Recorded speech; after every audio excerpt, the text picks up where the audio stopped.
Alright guys, National Week is here. Tonight, it is Monday. Tonight I will be on Dustins' Personal Finance channel with Neo, obviously Dustin, and Flipping Steve, talking about the National. I'm rooming with Flipping Steve, so this is super cool. I didn't go last year with the Atlantic City thing, too much going on. The cost and price, oh my hair's coming out. The cost and price of doing it was just a pain in the butt at the time, so just didn't do it.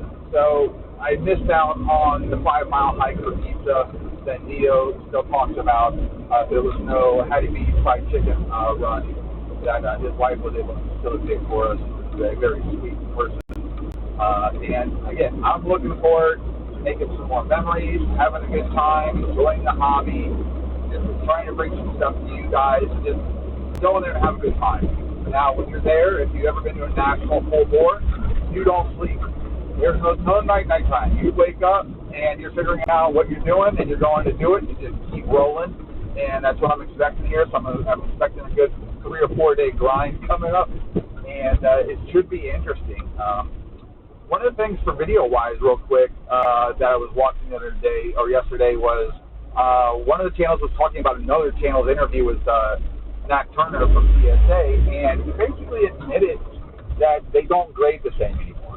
And we all assume that they're grading harder. And it looks like they are grading harder, because his response was they basically are now grading more true to their standards, whatever that means.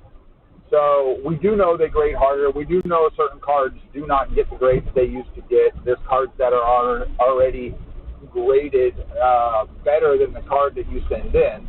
And a lot of times now I compare my card to one that's already a Gem Mint card, and basically go off of that. If I don't have any surface issues, if my edges and corners are really nice, and my card looks better than the one that's already in a holder, I should get a PSA 10. And of course, you lose the transparency because they don't tell you why your card grades a 9 or an 8, a 7, or even 6s now, and it's disappointing. They need to get some more transparency. Again, I like tag grading. That's me. I have no problem with any of the other companies. I don't think grading has changed for those companies. And I think the difference between a 9 and a 10 or so minute for the most part. I don't understand sometimes how that much more money can be created out of a card. But, you know, that's the game we play with the grading companies, and that's what keeps them in business. And it's just interesting for him to basically say that. He backtracked a little bit after he said it, but they are definitely grading tougher. He basically did admit it. I'm going to take that as an admission. When you say you're now grading true to your standards and you weren't before, what standard were you grading to before, and or how were you grading?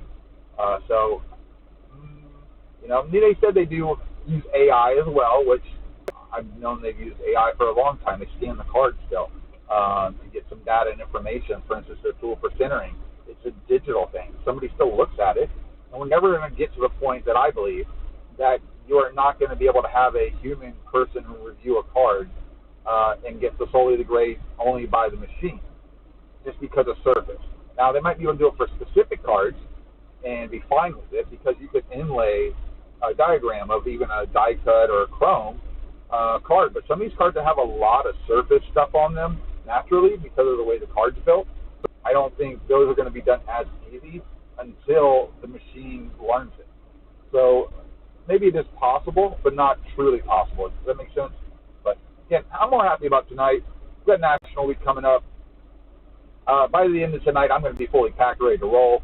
I don't fly into there until Wednesday, and I think I get in around noon. So I'm hopefully going to be able to get right over there. There's been a weird thing this year with, I guess, the new committee. From what I'm hearing is these vendors that are going there don't know how many vendor passes they have to help set up. Because in the past, when I went 2020, for instance, I went and helped Tampa Card Shop set up. Or if they were going to run out and go look at stuff, I would kind of man the booth. So kind of like a sub-employee with them. And this year, they don't even know how many vendor passes they have. You know, like, for instance, KK's Cards, they usually bring in like 20 people. He's got a video crew, a whatnot channel, you know, and stuff like that. He doesn't know how many of his employees he's going to be able to get in for setup, start videotaping, and things like that. They basically tell them, like, you're going to have to just get a general admission ticket and just go in at that point. Which, vendors are there now setting up. Vendors go in all day long. And they stay till you get kicked out at night, and basically there's a cutoff, like everybody's got to get out. Um, so I don't know if it's because this year with the committee, but I don't know what the idea of them limiting vendor passes to vendors. They're already paying a crap load of money to be there. You have to buy the ticket on top of that, which is well over $100, I believe, and or around that. And you're just being basically tomorrow is when they're going to find out what they can do with that. So I think that's a little bit crazy from this big of a show that's this important. Like, this is the annual show for, let's say, the planet, and you're waiting until 2 days before the show starts to let a company know how many people they can bring, unless you're one of the big companies. For eBay's got all their people in there. They like them. But for the little people, I think that's, like, not right.